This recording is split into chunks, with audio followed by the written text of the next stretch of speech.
Hello and welcome. Today we're talking about resentment, which in my life is something that can feel like an incredibly strong force that can take me over at times and really take me out of a sense of power or strength and make me feel just like this angry, angsty guy with his teeth gnashing who's stuck in a power struggle, sometimes with a person who may not even be in my life anymore. It's a really strong force. It's so important to learn how to navigate through it, and it's incredibly difficult too. It's quite the art form. And today I just want to share a story, and it took place within the past year. I had a falling out with a friend. I didn't know them very well, but we had been kind of building a friendship, and um, basically, without going into great detail, I walked away from this situation feeling like somebody really judged me and was kind of contemptuous or condescending towards me and didn't see me or understand me. And there wasn't an easy way through that. And so I walked away with this sense of feeling unseen, feeling hurt. And I guess my pride felt very defensive. A part of me really had a hard time simply letting go in this conflict with somebody. And I found myself, after, not talking to this person for quite a while, going on my morning walks, which I do every day, and all of a sudden I would be in my mind having an argument with this friend again, with this estranged friend. And it just kept on happening. I would be out for a walk, and all of a sudden I'm playing out an imaginary argument with that person where I'm proving myself and defending my integrity and correcting their misperceptions and all of this. And what I noticed every time that one of these imaginary arguments would happen in my head is that I never felt good afterwards, even if I felt like I articulated myself perfectly in this imaginary scenario. This defense of myself, it was almost like fanning the flames of the fire of resentment that was burning inside of me. Didn't make the resentment go away. It never felt good. And eventually I tried to just restrain myself. I would find myself all of a sudden once again having one of those imaginary conversations with this person, and I just knew it was feeding just this negative spiral of resentment and defensiveness. So I tried to just step back. I had a couple conversations with that person that were somewhat positive, but there was still this underlying sense of kind of clashing and misunderstanding. And so I occasionally would still be just feeling this like strong fire of resentment, this ongoing emotional conflict, because a part of me just felt unseen, misunderstood, judged, and it really felt strong resentment because of that. And one day I was out for my walk and it happened again. Find myself in an imaginary argument defending myself. And I started trying to play with my resentment. It felt like this ball of fire that was alive and in the forefront of my awareness. So I was like, oh man, I know that I need to do something healthy with this. It's right in my hands. So why don't I try looking at it from different perspectives and talking to it from different perspectives? And I think the first thing I tried was just acknowledging how much power I was giving to this other person. I was letting their perceptions or misperceptions of me totally get under my skin. And I was letting it really shake my sense of self, and that's why I felt so defensive and resentful. And so I just kind of while I was on my walk, I kind of just let that sink in and tried to show myself what I was doing by throwing away my power and entering in to enter the ring with this conflict. And although it felt intellectually true, that observation, it did nothing to calm down my resentment. That kind of gnashing of teeth, that clenched feeling of frustration and indignation, it was still fully alive. So I was like, okay, that didn't work.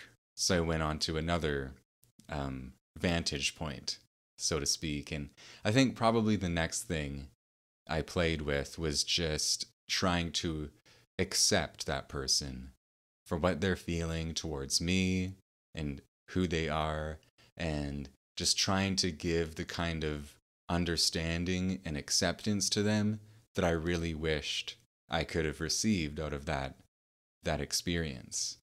And again, it felt like something that was really intellectually true, but it did nothing to the feeling of resentment that was coursing through my body. It was palpable. For me, resentment is a very strong, distinct feeling. It's not subtle. Even in a conflict like this that I'm describing, which is relatively minor conflict on the grand scheme of things. So I kept on exploring, kind of like feeling what was going on with my resentment, my anger, my frustration, and trying to look from different perspectives that might be a little bit softer, that might kind of change the intensity and harshness and severity of what this part of me was seeing and feeling. And then one thing surprisingly really, it was like an aha moment. I just thought to myself, what if I am them? What if we are part of the same thing? We're part of this universal consciousness. We're just interconnected, and I'm actually also that person, and I therefore am the person who's judging me or disliking me or seeing me negatively. I am that person. They're a part of the same consciousness that I'm just a part of, and we're both just playing the games of being individuals to have these experiences. And all of a sudden, that was the thing that made the resentment calm down. And it was a pretty significant shift. Like I said, I could really feel the resentment in my body. And when I started playing with that, it calmed down. Because if I am that person, then the power struggle ceases to be as intense because we're the same thing. So how can I be so upset? How can there be such a reaction within me if I'm the person doing the judging? There's just not as much of a distinction, or the pride doesn't need to defend itself so strongly, because it's me. And on some cosmic level, that's kind of like this way of seeing humanity and life that I think is really, really helpful. And it was this aha moment that calmed that resentment down. And I have to be honest, it hasn't come back really since then. However, I expect it will. Because in my emotional journey, it seems to be more about learning how to relate to the feelings in a healthy way, rather than eliminating the feelings. So that resentment probably will surface again. However, there was something quite impactful just about letting it in on this emotional level that, whoa, what if we're connected? What if we're the same thing? And it seemed like it was just a fast track to empathy. The imagining of us being part of the same thing, all of a sudden a part of me was able to say, hey, well, yeah, I do that. I can be like hyper reactive. I can be judgmental. I can see people's weaknesses in an unkind way. I can do all of that stuff. And so it stung less. Yeah, I could just see myself in that person. I could also see how their life and their suffering and their experience, and it all gave how they saw me more context. It gave their whole being this beautiful context. And it was just yet another example in my life of empathy being this extraordinary thing that can turn resentment, like hardcore 10 out of 10, heart closed, angry resentment. Empathy can turn that into like an open, tearful, forgiving heart in an instant. It can just happen so fast, but it's not easy. In my book, How to Open the Heart, it's a story, and there are a couple moments in there where I describe my these moments of forgiveness, and they're definitely facilitated by empathy, by looking at someone who I have this resentment towards, and like really trying to look, like really with my heart and my mind, just trying to see, well, who is this person deep down? And the deeper I look, the more forgiving, compassionate, and open my perspective becomes. Because usually, if you look really deep at somebody, you might not like the things that they've done, but you might all of a sudden have this profound understanding for how they got there. And it can just really change the game.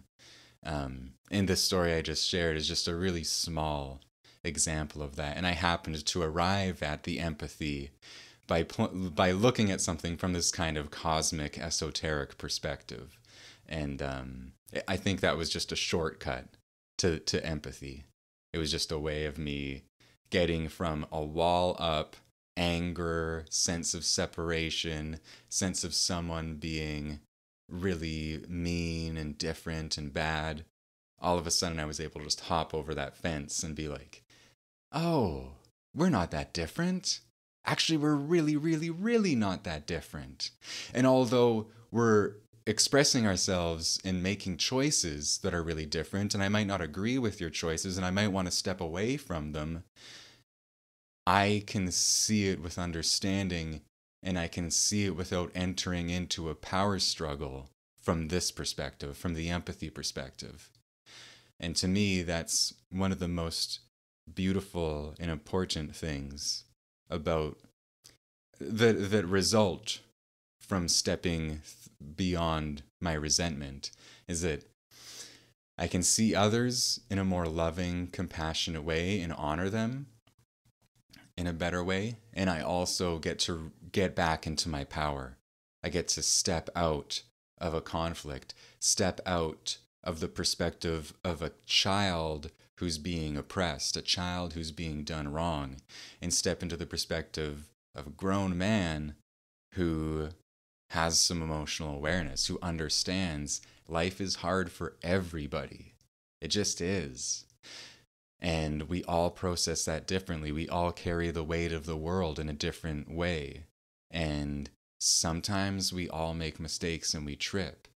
And seeing that from the empathetic perspective can be really hard, but man, oh man, it's like the riches of the heavens on a emotional or mental level.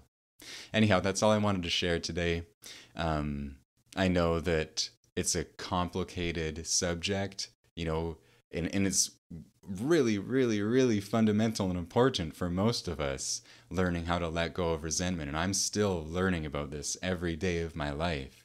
And nothing's ever, on these levels, I think I can say something like resentment plus empathy equals forgiveness.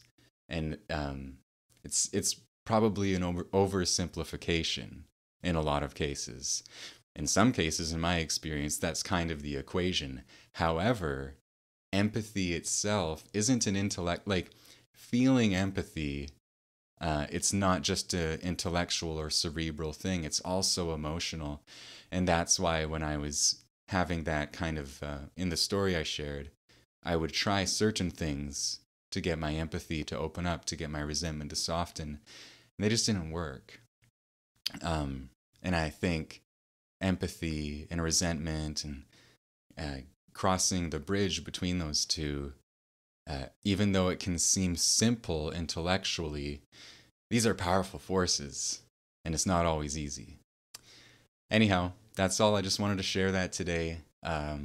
If you enjoyed this video, you can give it a thumbs up. You can subscribe. You can leave a comment. You can turn the notifications on so you find out when the next video comes out. If you're listening on Spotify or Apple Podcasts, you can rate the podcast. You can leave a review. If you're interested in my book, How to Open the Heart, An Incredible Journey into Vulnerability, Empathy, and the Transformation of Consciousness, you will find links to that in the description.